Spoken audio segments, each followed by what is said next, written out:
Les travaux du dialogue national inclusif souverain au Tchad doivent débuter demain. Les discussions ont 48 heures de retard en raison de problèmes d'organisation. C'est ce qu'indiquait tout à l'heure le porte-parole du gouvernement. Ce dialogue a été présenté comme, je cite, un tournant décisif pour l'histoire du pays par Mahamat Idriss Déby Itno, le président du Conseil militaire de transition. Qu'en pense l'artiste, écrivain et universitaire tchadien Koulsi Lamko? Nous lui posons la question ce soir. Koulsi Lamko, merci d'être avec nous en direct de Mexico au Mexique. Votre prochain livre intitulé Mon pays de merde que j'adore paraîtra en octobre 2022. Vous êtes une voix tchadienne importante dans le domaine de la culture. Pourquoi ne participez-vous pas au dialogue national inclusif dans votre pays d'origine? Merci beaucoup pour la parole que vous me permettez de prendre. Je n'y participe pas parce que je n'ai pas été invité. J'aurais bien voulu, mais je n'ai pas été invité. Dans votre livre à paraître, vous dites au sujet de ce dialogue que les dés sont pipés. Pour quelle raison? Les dés sont pipés pour plusieurs raisons, hein. Ça pourrait être tout un rosaire. Du moment où le dialogue a été lancé par décret, ce décret-là n'a pas de légitimité du moment où le président du Conseil de transition militaire n'en a pas, premièrement. De deux, quand on regarde le règlement intérieur qui prépare le dialogue, on se rend bien compte que on renverse en fait l'ordre des choses. On aurait dû commencer dans un pays aussi meurtri depuis 60 ans par toutes ces guerres, par ces rencontres, des dizaines et des dizaines de rencontres que nous n'avons pas du tout honorées. On aurait dû commencer par une espèce de commission comment dirais-je, de vérité et réconciliation. Parce que là, on a l'impression que ce serait comme le médecin qui veut guérir une plaie sans l'avoir désinfectée, hein.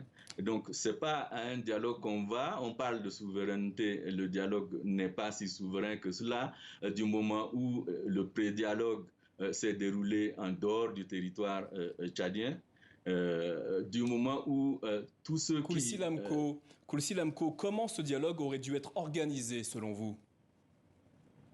C'est un peu ce que je disais, c'est que le dialogue aurait dû être organisé, pas par ces instances-là qui sont au gouvernement, hein. On aurait dû déléguer complètement l'organisation du dialogue.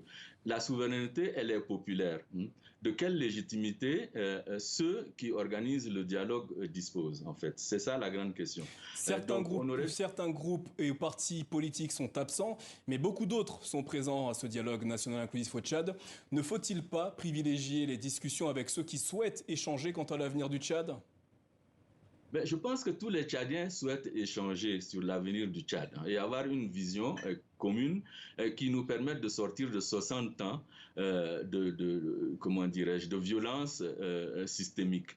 Là, on se retrouve avec beaucoup plus de la moitié, en fait, si on considère l'importance de ceux qui y participent, beaucoup plus de la moitié des participants, de ceux qui auraient pu participer, n'y participent pas, notamment ceux du FACT, les politico-militaires du FACT, qui sont les plus sérieux, puisque sur le terrain, eux, ils ont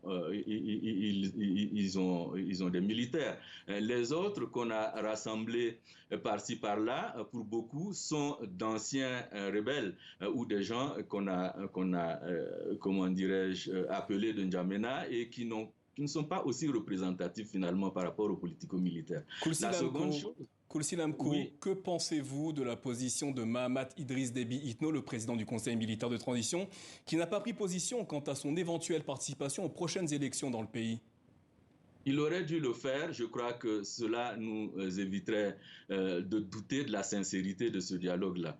Je n'ai pas parlé en fait de la société civile aussi qui ne participe pas au dialogue. Hein. Les plateformes comme Wakitama, dans ces plateformes-là, il y a les syndicats, la société civile, des partis de l'opposition, les transformateurs du docteur Succès Masra, qui est un parti politique respectable sur le terrain. Tout cela ne participe pas. Donc ça va être un monologue, hein, comme beaucoup l'ont déjà dit, en plus de ce que dans le règlement intérieur, finalement, ce sont des commissions qui vont travailler sur des thématiques et ceux qui seront appelés à prendre la parole le feront pour un tout petit moment, 2 à 3 minutes. Comment peut-on dialoguer si au préalable, il y a déjà cette forme de censure dans la prise Koulsi de parole? Lamko, à vous entendre, vous avez l'air très pessimiste vis-à-vis de ce dialogue. Cet événement au Tchad n'est-il pas l'occasion d'une catharsis nationale? Ben, c'est un peu ce que j'aurais voulu, que ça soit, qu'on se remémore ces morts-là de 60 ans de violence systémique. Maintenant, là, on est en train de les passer par pertes et profits. Hein.